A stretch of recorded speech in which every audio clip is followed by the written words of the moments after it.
Mick Jenkins dropping Elephant in the Room. I think this is technically his third Correct. album, but he's got plenty of projects, mixtapes, whatnot. Been really putting music out. That's getting noticed since early 2010s, I believe, 2012 ish.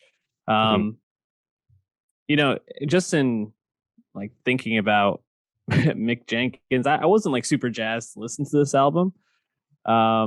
He's not a rapper I feel super tuned into. Um, I just think he never really has caught my attention all that much. And listening to this, I kind of had that validated because um, I felt like he didn't do enough on this to really vary the songs up. And I listened to this just kind of as I was doing stuff, and I didn't perk up nearly as much as I was hoping to, and not really a good not really a good sign. How did you feel about Elephant in the Room though? Did it catch you more? Yeah, I thought it was all right. Mick Jenkins has been a artist that I think the promise that was hyped up tremendously as part of that big Chicago jazz rap wave when Chance the Rapper was blowing up.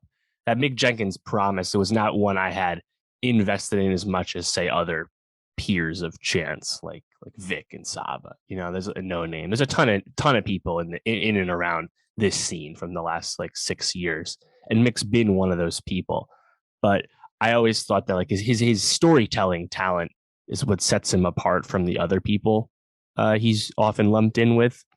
But as you say, I think sound wise, he does sound a little bit samey more often than not. Not that he doesn't have good moments, but I'm still kind of waiting for that really standout project.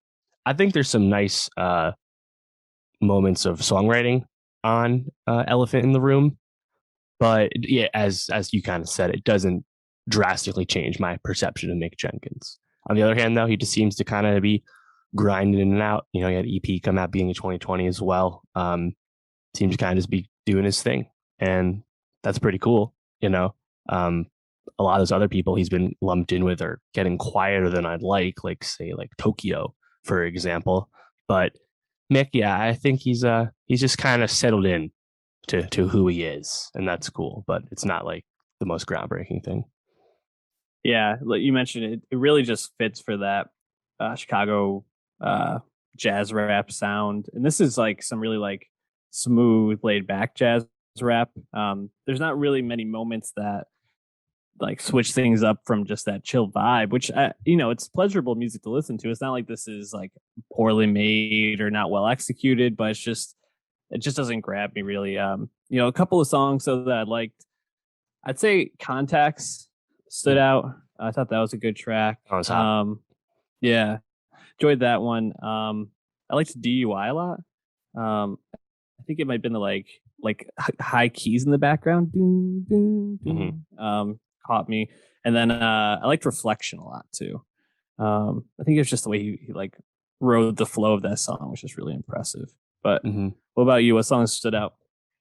Yeah, so I liked how I like the first track, "The Valley of the Shadow of Death." I thought one of my favorite lines was on it. In general, there's a lot of name dropping and highly referential bars on this, which I feel Mhm. is new for Mick. But I really liked his line on Valley. I had to learn it the hard way. Dudes, pennies decreasing or something like that. Obviously, Penny Hardaway reference. I thought that was cool. I like that song. I liked Gucci tried to tell me as kind of more of a he's still rapping, but it's clearly more of a love song, more of a song about relationships and whatnot. Nice reference to uh, Boot Up LMI. I like that. Speaking of Mm, LMI, please release your second album. We really need that. yeah, for real. uh, and then, obviously, I think he makes some noise with the second track, "Things You Could Die For If Doing While Black," makes a lot of reference to the things people were doing when they were killed by the police, such as selling loose cigarettes, comes up. I think that song, it's not the most replayable song I've ever heard, but I thought he kind of went about the theme in a solid way. Yeah, no, I think all those songs are good. I think things you could do for things you could die for things you could die for if doing while black. Sorry. I think that song is like a good concept, and I think lyrically he's solid throughout the album.